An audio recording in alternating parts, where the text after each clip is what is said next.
I think Rain Dance was like one of those big events that I've always looked at and I was like, wow, like how do you get together all these creatives who've I've always thought that like, sometimes creatives will have egos and stuff like Mm. that, and then it would be hard to bring them all together.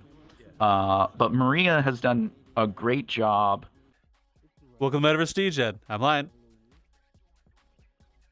I'm Old Man Raptor, and guess what, folks? We got one hell of a guest there, and if you don't believe me, look at his name, he will tell you who he is. You are, sir? Hi, I'm ChocolateWilly. You can call me Willy. Some people call me Chocolate. Oh. So, what is it you're most known for here in VR, and how did you get started with everything, and even into VR chat? Oh my gosh. I would say compared to a lot of people, I'm a baby in VR and VR chat. I've only been here maybe 2 years. So there's so many people who are like my seniors and they know more than I do. But in VR chat, I would say I'm usually part of the VRDA, the VR Dance Academy. I teach contemporary dance there. And then I do a little bit of filming, but like that's more of like a hobby thing because that kind of connects with what I do in real life. Oh, wow. So, Oh, okay. wow. Oh. So, what brought you into VR chat in the first place? Like, what pulled you into here and to do the VR Dance Academy and filming? So this was like towards the end of lockdown in the US, where a lot of people were still trying to figure out what they're doing. Especially for my IRL like job and stuff like that. Everything was shut down because it's the film industry. You just can't do anything. You can't like really justify making films when the whole world's shut down. Hmm. So I was trying to find something sort of creative to do, something fun to do, and my buddy was like, "Hey, the Quest 2 is only $300 right now. You should just get it." And that's what I did. I just got the Quest 2 and I jumped right in. Oh, wow. So, going from Quest 2, how'd you end up in the VR Dance Academy? What, from like once you're, what were some of your first days here like? Oh my gosh. Honestly, my first few days were like going into public lobbies and being lost and not understanding anything. So yeah, it was like a lot of just like scrounging around, like jumping into weird conversations that I had no clue where it was going. But I found a few people who were like in the club scene, got to kind of know them. And then from there, they showed me that, hey, it's not where everything's not happening in the public. It's happening in all these other private instances that most people don't get to see. So that's where I started, was like club hopping, getting to know people. And then I found out there's like a big dance scene in VR chat, which I had no clue. So after like watching a few videos about dance and all that stuff, I found VR Dance Academy, and I started taking dance as a half body person. I didn't have full body yet. I started with half body, so just like waving around my arms, like dancing. And eventually you just feel like, wait, I want to be able to move my full body in VR. And I'm like, I used to be a real life dancer. I grew up dancing. Oh, wow. Whether it's like ballet, tap, hip hop, contemporary, like a whole bunch of different types I learned when I was growing up. And then when I went into like the, I guess, working world, being an adult, I stopped doing all that for 10 solid years. And then VR actually got me back into dancing. Oh, wow. So, what about the dancing in VR that intrigued you to want to get back into it and get full body and go all in?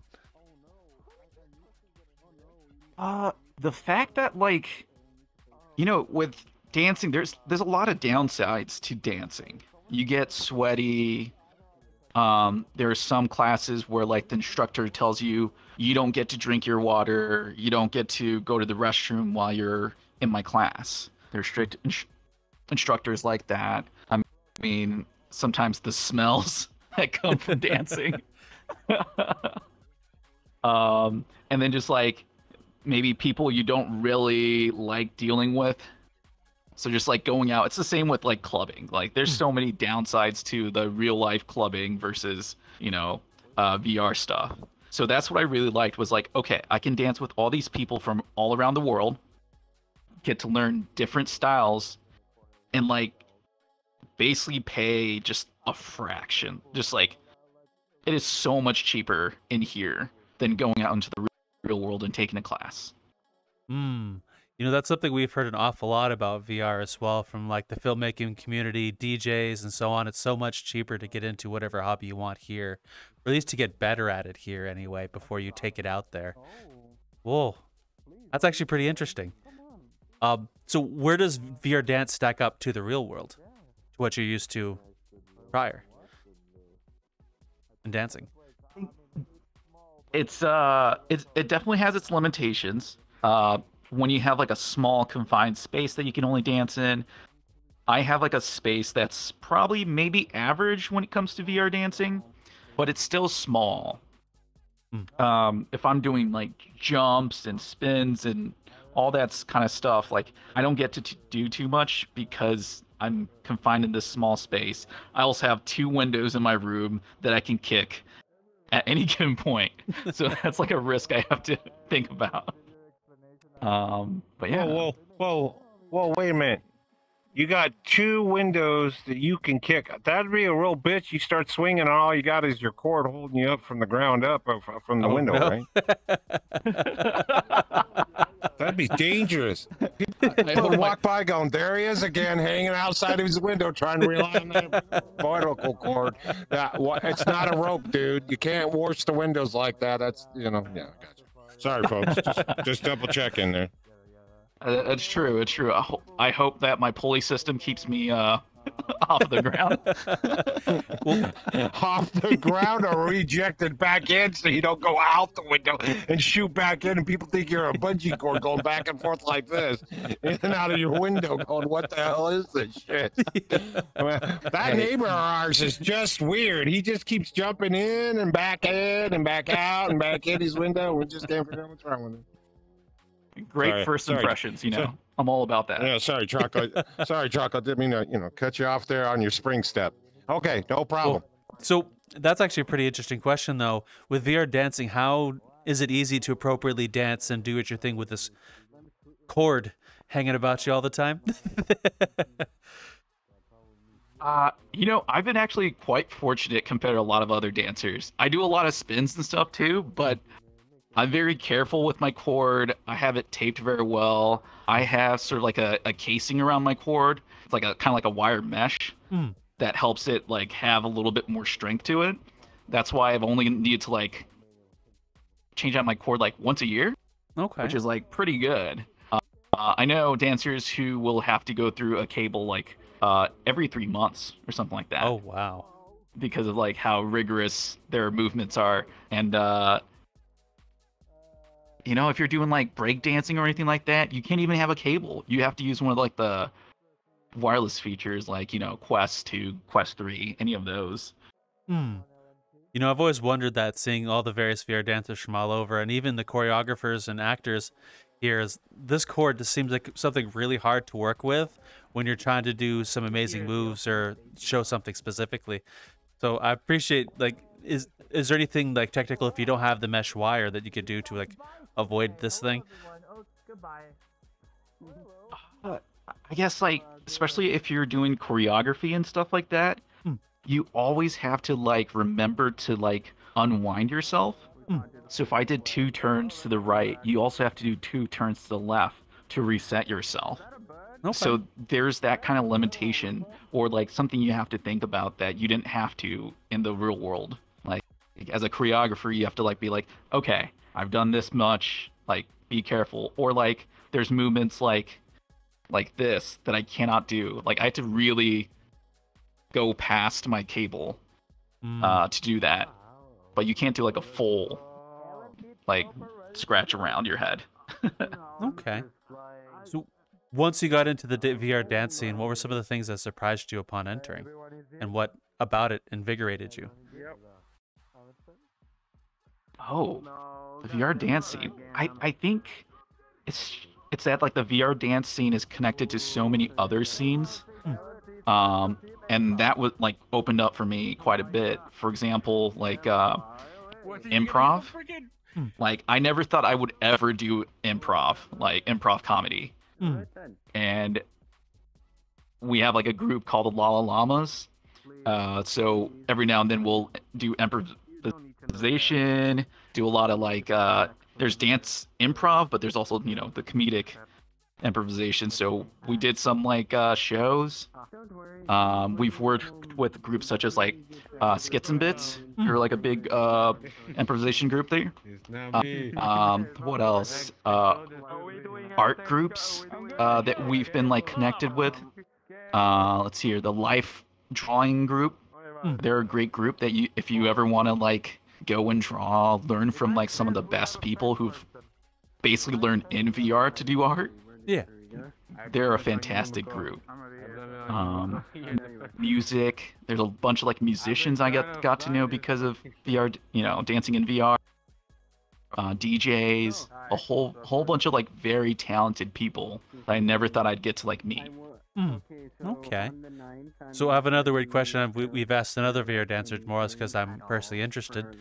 What are some of the styles that are unique to VR versus what are some of the things you won't see in VR due to the technology or something? Yeah. Oh, you know what? Some of like the biggest dances are like, let's see here. Hip hop and street style dance is very popular. I think that has to deal with like, I don't know, it's, you know, first of all, it's very cool to do, but also I think it might be just more built with VR. It just works well with VR compared to like dance like ballet and stuff like that. If you have to do a lot of spins and jumps and stuff like that, your cable's going to be in the way, your tracking's not going to catch up to you. You're going to have your, you know, you'll have like a blank screen or a black screen sometimes because you spun too fast. Styles like that, I still do ballet and contemporary and stuff like that, but I'm very careful about it because I realize that we can't do everything that there is to it. Okay.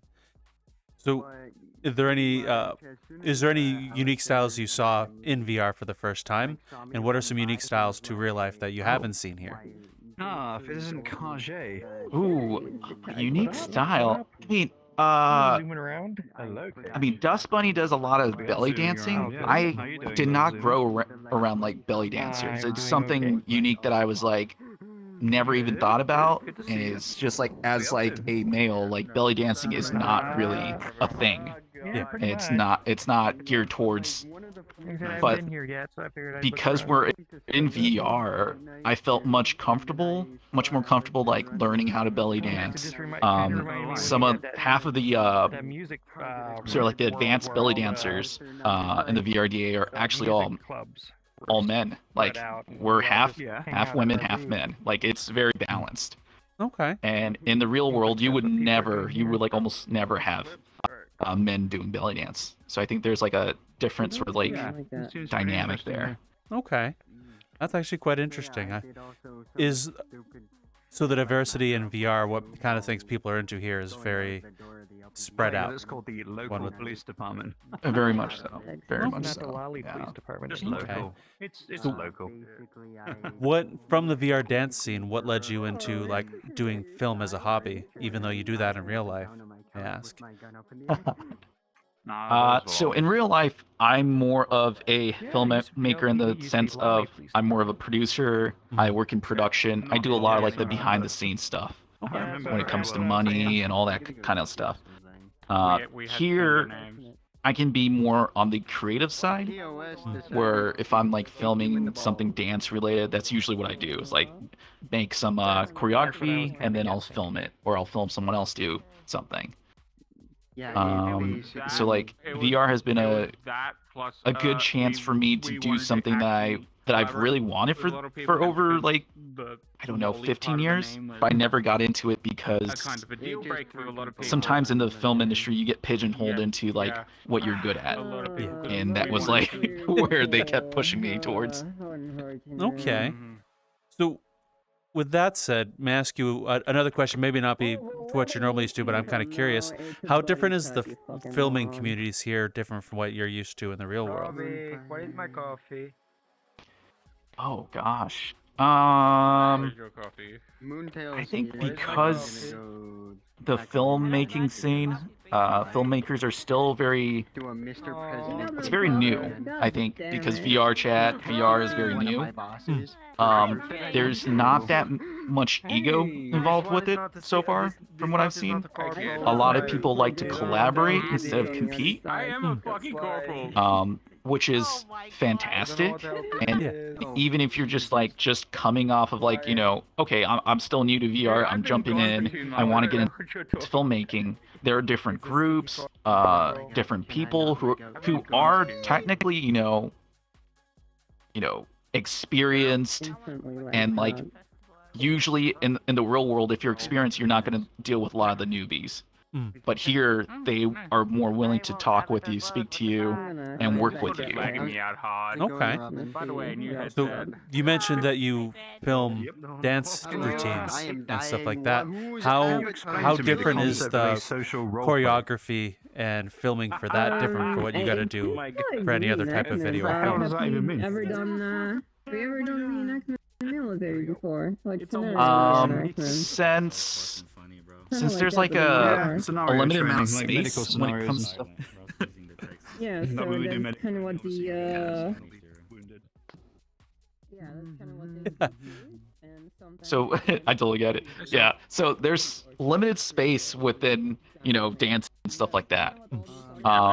So I think when you're in like a world and you're filming a dance, you have to be very cautious about like not being too far out from your dancer and stuff like that, because that dancer is not going to be able to fill up that space. They're not going to be able to dance across the world.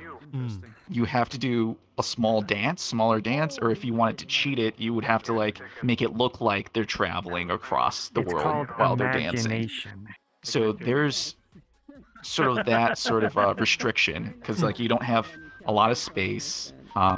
So sort of cuts are your friends. Like you want to cut as much as possible if you can. If you're trying to like make it seem like it's a bigger world where you dance around. Yeah. And what else is there? I think that's like one of the major ones. And then also choreography. You're not going to be able to do a ton of floor work. So like, because it's not going to track your movement that well, or your trackers or your controllers might lose tracking, and then your body goes wherever. So you have to be very cautious about stuff like that. Okay. A really hard one. How would one like there is a video of use your real space Marines wisely it was in epic. order to make it look like They you destroyed have a the larger game. play area? They were so fucking coordinated. Yeah, to use your space. I think you just have to be very comfortable with your space. I would say, just for your safety reasons, make sure you're you can see sort of like your borders where you can go up to. So you use as much space as you can safely, and just be comfortable with your space. So maybe you would jump from one side of your room, like the very corner of your room, to the other corner, and it would look like you're jumping, leaping across the whole stage, or leaping across the whole shot. But in actuality, like you have only a very limited amount of times, and because of a cut in the filming, it makes it seem like you jumped quite a bit. Okay. Was that using your space wisely, like that's something that you have you done in the real world with what you do? Is it common? Oh my god. I would say when it comes to like some of the bigger productions, you don't have to necessarily focus on that. But when it comes to like indie productions, where you're limited to like your funds, and because of your funds, you can only get a small space, maybe like a small office scene. That's all you can do. So using your space and using whatever you have wisely is like the most important thing in the game. Yeah. Okay.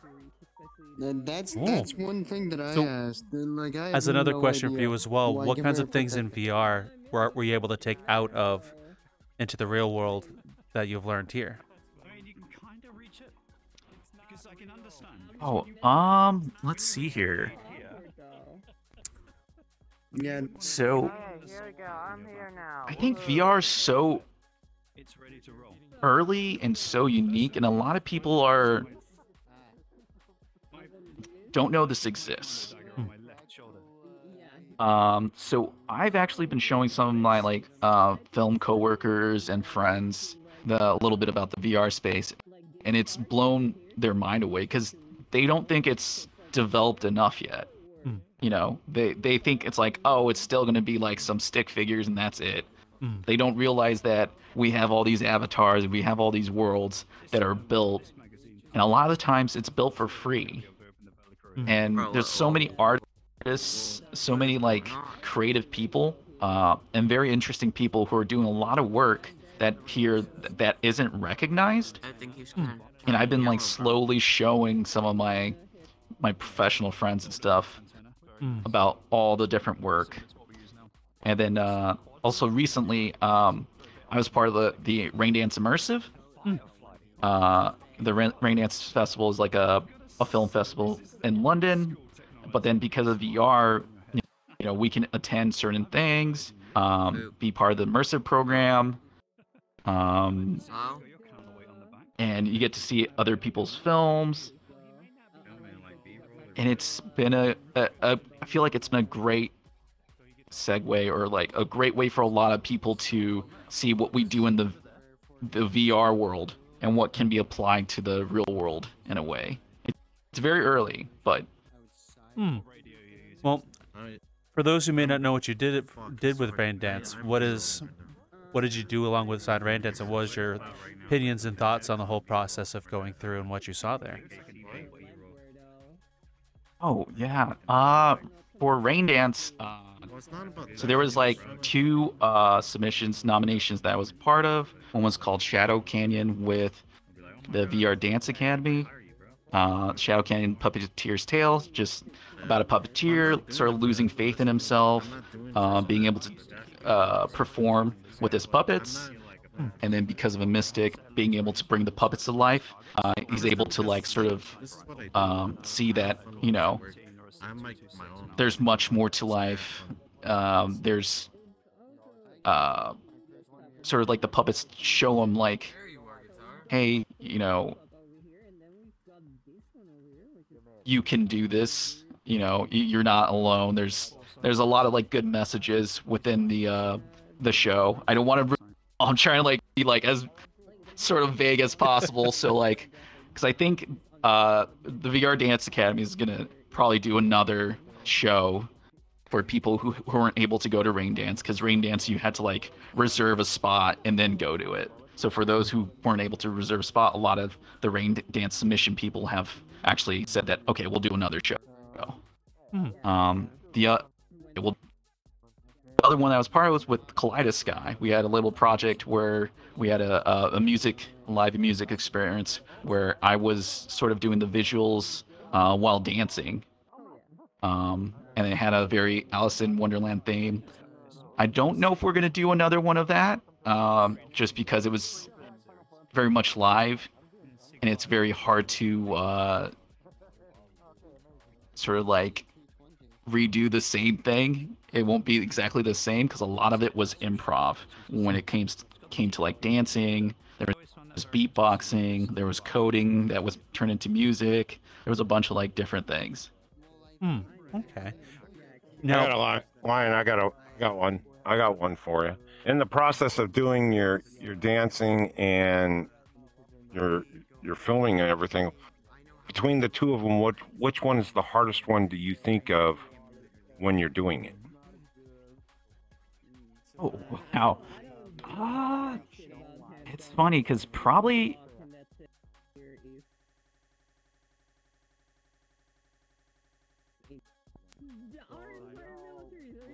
Maybe filming might be a little bit more difficult just because of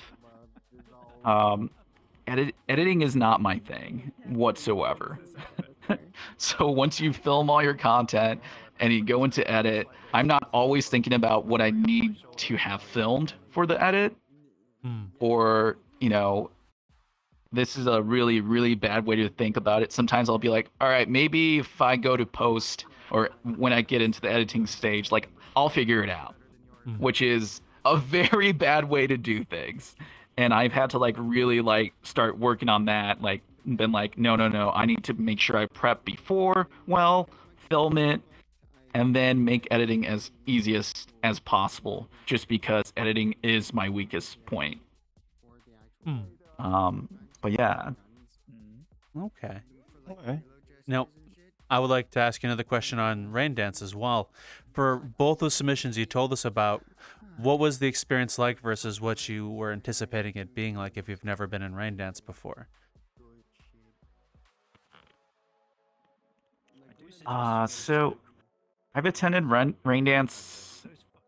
So the past 2 years, I've been a attendee for the past 2 years, and then finally I was part of it for this third year.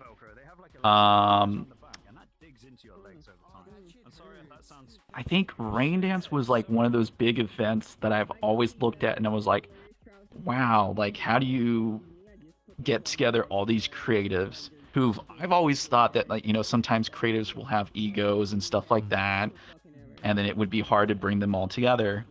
But Maria has done a great job of getting all these creatives together, sort of giving them like sort of like a goal post of like, hey, work really hard towards this, like this is something you can, like, you know, you can get an award and you can have other people look at it from all over the world. Or like she's got a lot of collaborators. Like I met a bunch of the collaborators or like friends that I've made over the years through Rain Dance, because everyone's so excited to create something that's like unique within the VR space. And I don't see that a lot sometimes within the real space. So why do you think that is, that the collaborations and people doing things in between each other so commonly is unique here versus something you don't see in the real world? It's, you know, I thought that maybe like this was like something like early on, this was what I was thinking of. I was like, you know what, everyone's gonna be anonymous in here, there's gonna be egos, people are gonna fake who they are, like do all these things. But then it was quite the opposite, where people were, I don't know, I feel like they were more genuine, more willing to get to know you. You may want to fix your tracking. I just want to let you know. Yeah, I was just curious how far you're gonna float up before you fucking fall apart. I'm just going, okay, he's got a better chart than I do, and I'm not even standing. I'm like, oh no, it's an interview. Goodbye. I'm off to go see my people. Goodbye now. Yeah. Well, at least he ain't gonna go see the wizard. Oh, darn it. All right. Yeah. Let me answer that again for you. Of course. Sorry. So, yeah, all good. So originally I thought that like people were going to be less genuine, have more egos because of how anonymous you can be in VR. But actually I found it was the opposite, where more people were genuine, they could be themselves. So I felt like you could, you know, you can find the group of people that you get along with, or you can collaborate with much better, because you're being yourself. So like you already know straight off that, hey, this person and I are going to mesh very well, because there's not a lot of like, oh, I gotta act like this, or gotta be like this to, you know, there's no societal like norms or anything like that you have to really adhere to in here. I mean, you should be polite and be respectful of one another, but there's no more than that. Okay. So, also back on rain dance a bit, how, for both the projects you worked on, was there any differences in preparation between those specific projects and what you would work on normally? Preparation wise, oof. I want to say, for example, like the Shadow Canyon Puppeteer's Tale, there was a lot more preparation in the very beginning of it. And when we were told that there, after like working on something for a little bit, we were told that there had to be a narrative, or they were hoping there would be like a narrative to it. Because originally it was supposed to be just purely a dance. There was just going to be a bunch of dances, and that was pretty much it. But then it turned into like this whole narrative where we got a bunch of improvisers, actors, and stuff like that who came in and just like created this fantastic story to navigate you through all the dances. And I think like prepping for that, like working with a bigger group that I'm usually used to when it comes to like dancing in here, I think that was a little bit of a challenge.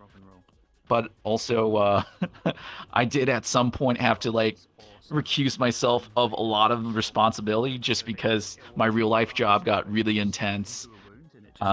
We were filming for crazy hours, and I was like, I need to do that. But at the end, I was able to come back and like help a little bit again. And when it comes to Kaleidosky, it was just we had just like some great people who already had great improvisational skills when it comes to music and dance and stuff like that. So we had our two directors, basically Rue and Reverse Butcher, who were just fantastic leaders who just created everything for us, so we didn't have to like necessarily think about too much. We just knew exactly when we would perform, and they had the story. They knew exactly what to do, and it was just very smooth because of that. Okay. So I have another unique question as well. How does dance tell story versus what people would typically used to, or is there any added benefits to telling it through dance versus any other medium? Hey guys. Oh, this one's a very complicated question. Hello. Also, there's a party going on in another instance. You guys should like totally go check it out. Lots of fun. Dance and theater are very like, acting and stuff like that are very closely knit. I think it's like I always don't think that it should always be just dance, or always be like just acting and stuff like that. Even within dance there is acting, there is like gestures and stuff like that you have to do, like certain things when you're dancing, especially in like ballet and stuff like that. On the other hand, like you have dances like contemporary, where you can have like an overall like idea or an overall story, but then you want the audience to like sort of interpret a lot of more of the details or anything like that, and then come up with a story of their own. And I think dance can make theater or something like a story a little bit more exciting, because you get to see these little dances and sometimes crazy human feats that you're like, how is that even possible? How did that person just backflip off of this other person's back? Okay. So I think in that way, like dance, making it a little bit more exciting than what you're used to when it comes to just like, even within like acting too. Like there's different styles of acting. Like some are a little bit more exciting in the sense of there's action, but then some are more intricate, and a bit more of like a sort of like a wordsmith, Okay. So for all the different things you've done here in VR and real life, do you like telling story through dance, or would you rather do it through what you do in film? Oh gosh. I I think just like combining different styles of art is the way to do it. And I think there's no one art style where like you're just like this is the correct way to like send your information to your to the audience or like tell a story or anything like that. I think you can combine different art forms, and then for me like dance, I like telling a story with dance, but I prefer even more if I can record dance with some kind of camera software and then like edit it the way I want it. And I think it may not be either or. It may be just like a combination of the styles. Okay. Now, overall, are you glad you've joined the dance scene here in VR chat and VR in general? Are you glad you went on this journey through all of this wonderful virtual landscapes here? Oh yeah, I mean, I'm so glad I got back into it. It's just like, I mean, I lost 40 pounds. Oh wow! Congratulations. just from dancing. Thank you, I appreciate it. So it's like, you get more fit, you feel better about yourself, your confidence goes up more because you're in better shape.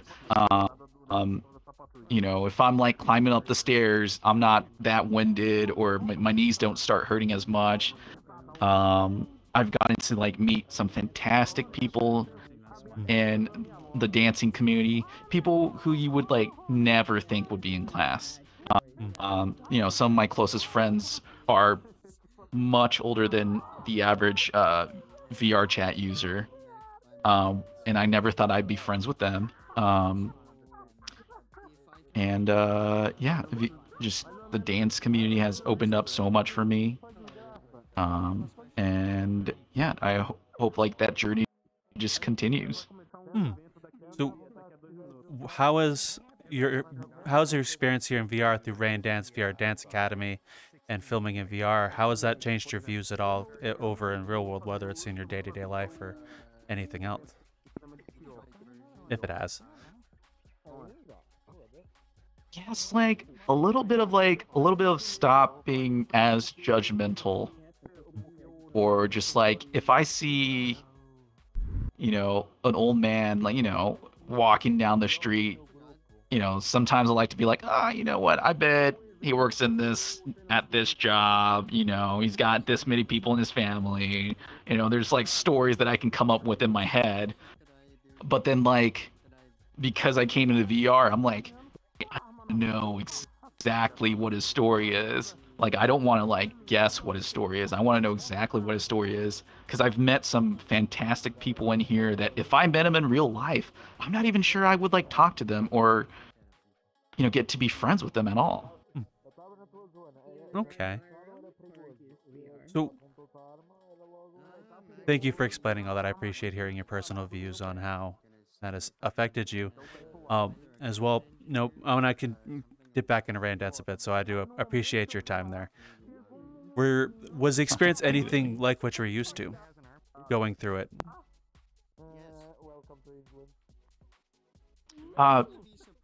So like the experience of and other like film festivals or other types of film gatherings or dance art shows. Yeah, I think it was a little bit different just because in like real world like film festivals and stuff like that, people say that they're there to like watch the films and enjoy those things, but it's not necessarily the case. Most of the times people are there to network. So everyone has sort of like an ulterior motive in like sort of like real life film festivals. So there's a lot of like business cards being passed around, a lot of phone numbers being swapped, and I think I know that Rain Dance in here, there's a lot of creators getting to know each other and want to do a lot of things together, but it's not as like I came to this festival just to network, just so I can get ahead. I think there's a lot more of, I would like to collaborate. Here's what I can do for everybody. And I'd like to meet other creatives. Okay. And so I'm like, Hey, we're interrupting your current podcast watching to actually ask you a favor. Would you like to join us at any of the other locations other than YouTube to follow us, which is like Discord, where we do things all the time, hang out, play games. There are memes and stuff being posted. Somewhere there's some duck references. We have a Patreon you can also follow, which we do a whole other show outside of Metaversedegen as a thank you for those who signed up, like Niche, Forbidden Zero, and Aliquum, as an example. The name should be here for you as well. Or the Twitter, which currently it's under my name, which is LionTurtle21. You can find that. I post things, random bullshit. You get updates, or me being with the community, whatever. You can find all of this and more over at Metaversedegen.co. All right, I think I got everything. I didn't mess it up this time. yeah, but, okay, you should don't, you know, oh my god, I'm gonna drown myself. Already, we want to jump your video watching any further. Have a good one. You mentioned earlier that through things like Randance and those film festivals makes it easier to explain what VR is to your colleagues and other people in the real world. How does things like Randance or film festivals with like or VR Dance Academy, does that make it easier to explain VR to people, have you found, or does it require some finesse in explaining? I think everyone isn't necessarily ready for this, and a lot of the times when you have to explain stuff, like you said, you have to a little bit finesse it and make it sound a little bit more palatable for a lot of people. For example, when I'm like trying to explain trackers and how I dance full body in here, I won't necessarily explain the technical aspect of it. I will just say something like, oh yeah, it's very similar to mocap. Just imagine me like putting on like mocap stuff and like dancing in here. And then that's when they get really excited for it. When they're like, oh my gosh, like, how can you do that at home? Like, isn't the equipment so expensive? And then you get to explain to them that, you know, the initial cost is a little bit expensive, but compared to traditional mocap or anything like that, it's going to be leaps and bounds cheaper. So I think, yeah, finessing it when you're explaining it to your friends and family is the way to do it. Like, you have to like slightly twist it in a way where it's not exactly accurate, but like it's within the parameters of their understanding. Okay. So whenever you explained it to people in the past, what were their initial thoughts when you were showing them your work, whether you're dancing or doing a video? What were their thoughts on it? And was it easy for them to comprehend VR? I think some of the people in sort of like arts, film, and dance and stuff like that understand it a little bit more, just because I think a lot of artists have different mediums, different ways of how to express themselves, so they're more open about it. But if you're like working with like, you know, if you're talking to your mother or like someone in your family who really, you know, maybe they were always like, hey, video games are gonna rot your brain or something like that, they're not gonna understand it as much, and you have to really explain it as easily as possible without, you know, them going back on their like, you know, oh yeah, this is bad, this is video games. Okay. You know, one of the things I never expected getting to VR either, the whole VR chat specifically. I came here for fun, and then over time experiencing the various cultures and groups, I was quite shocked how much skill people have here. Like when Metaversedegen, looking into the film groups or VR dance groups, musicians, I never expected half of the skill to even be here to begin with, at least with what I've seen from at least my views. I find it hard to describe people. I feel like that dude with the maps from the History Channel with the aliens guy with the red lines going everywhere.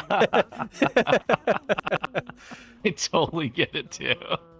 I totally get it. Yeah, there's so much talent in here. I'm like always, you know, there's a little bit of inferiority. Like, I'm just like, why is everyone so talented in here? Why can you do all this? one of the conversations I've had here that stuck with me the most was with a gentleman who does coding and world building with Rave Scene, and they were going over with me how you can, with light shows, with real festivals, laser lights and light technicians, you can actually run the same programs in VR through the same ones they use in real life and sync them up, which I thought was something you couldn't do at all, and the kinds of things that people do here. Is there anything like that you've experienced with what you've seen? Wow. Well, not like I'm not laser sure. lights or stuff, but Like, technical skill. Technical skill. I mean, like, for example, like some of your like art skills or 3D design skills translate perfectly over. If you know how to world design in here, you're gonna be able to do like CAD drawings and stuff like that in the real world. And a lot of the times, like film crew, you require art director and like people in the art department, designers and stuff like that need to know how to do that. So a lot of like the stage buildings and stuff like that will start off with as a drawing, and it'll turn into like a 3D thing, and that you can definitely like learn here and then pull into your real world. Even like VR dancing, like what you learn here can translate into the real world. You learn in the safety of your home, and then you can take it to clubbing or social dancing or anything like that, a wedding, and then you can impress your friends and family. Okay. Now, is there anything from here that you looked at and saw and appreciated, either from viewing or even taking part in, with any of those technical skills, or anything with the VR Dance Academy, for example? Gosh, I think. Oh my God, there's so many talented people, especially when, you know, whether it's like VJs or anything like that. I think you had a few VJs on here that you've interviewed, such as like Silent and stuff like that, who are just like doing some great work. Apple Blossom, Adidas, just like the visuals that they create are just mind-boggling. But you know, it would definitely translate over. Like if you want to do like a music festival or a live event, like those skills that you've, you know, I don't know if they've completely learned from here, but I know VRchat has helped. Also like artists, like I know like in life drawing community, a lot of the artists there have learned how to draw within VR. But then have been able to like take that and then become like graphic designers or anything that they can do in real life as well. So I've been like very impressed by that. Okay. Now, is there anything that you've done here in VR that you remember particularly learning something from, or have a personal meaning to you? Oh my gosh. What I've done, huh? I mean, like, for example, improv comedy was something that I never thought I'd do, ever. But I was able to like get up on stage and, you know, with my group was able to perform. It's honestly like a great confidence booster. And it makes you realize, okay, if I can do it in here, maybe I can do it in real life, or like, I'm able to like, you know, come up with a whole bunch of things in VR. So, you know, my brain might be able to actually come up with a whole bunch of things in real life. There's been so much like I've learned in VR. You know, being surrounded by so many great people, like it's gotten me maybe I can turn into a VJ. Maybe I can be a DJ, you know. Maybe I can host some kind of big major event. So there's so many like ideas I have now of like what is possible. Well, at least in the VR community, a lot of people are very willing to teach, whether you want to learn to VJ or run events. I've noticed, and even had people come say things to me as well. You should do this, that, or the other thing. Here's where you start. Let's go on an adventure, and then off they go. It's a tale I've heard so many times here as well. People are like, oh, hey, you want to learn to do a thing? Here's the skill, and off you go, and then they'll throw you to the... Sometimes they'll throw you to the wolf, sometimes they'll guide you through it. Is there anyone that's done that for you? Here. Oh my gosh, done that for me. Oof. I know I'm very appreciative of people like Dust Bunny who've allowed me to like teach, really get back into dancing, because like when I first got in I was just a half body, nobody really knew that I could dance, and then as soon as I got into like you know, got my full body, I was able to show a little bit more of what I could do, and then you know, they were immediately like, hey, you should do more, like you should get more involved with this, you should teach more class, you know, teach a class and stuff like that. So I've been very appreciative of that. Yeah, even like rain dance and stuff, like a lot of the people I've met in rain dance who've inspired me to like, all right, then maybe I can collaborate with people, because this was like my first like big collaboration with anybody, and it somehow worked out. So hopefully that's something I can continue to do. Okay. Well, last couple of questions like that before we start wrapping things up here. Where did you get your name from? Well. Wouldn't you like to know? But it's an old name I've had for a little bit. I'm a jokester. Off a fucking candy bar. You just can't figure out where Willy went. Yeah, exactly. You know, let's just say Willy Wonka for now, so the kids can go to bed without having nightmares. Oh my god. Alrighty. And the avatar you're in, what makes you choose that as the thing you wish to wear, and why pick that? Oh my gosh. This is one of the newer avatars that the creator made. And it had like a sort of like a shade, like a darker skin version of it. I did have to edit a few things, but the fact that there was like a darker skin version of it was like what really drew me to it. It was already like a good avatar, and then so I like said, okay, well it's closer to what my skin is in real life, so I'll pick that, because I like to be like myself in the universe, and whatever I do, I want to be like able to convince myself that, hey, you know, if I'm flying, I want to be the one flying. And then just this outfit was just like a cool outfit they came up with, and I do have like a few parachute pants just like this, so this is perfect. Oh, well, again, ChocolateWilly, thank you for your time. It's been an absolute pleasure learning all about you, from you to the VR Dance Academy and Rain Dance, so thank you very much for your time. Thank you for having me. No problem. Anytime. Where can the audience find you if they wish to find you? So my Twitter is kind of weird, where ChocolateWilly was already taken, or maybe it was an old account that I screwed up on. Why? It's an E, so ChocolateWilly is my Twitter. And you can find me on YouTube too. I don't do much on YouTube. Occasionally I'll have like dance videos on there. It is ChocolateWilly, like normally spelled. I'm pretty much ChocolateWilly everywhere. And so, okay. Well, again, thank you for your time. It'll be in the Hoobly What's a Thing, and we'll bubble down that way, you on the other side. And Raptor, you know the thing.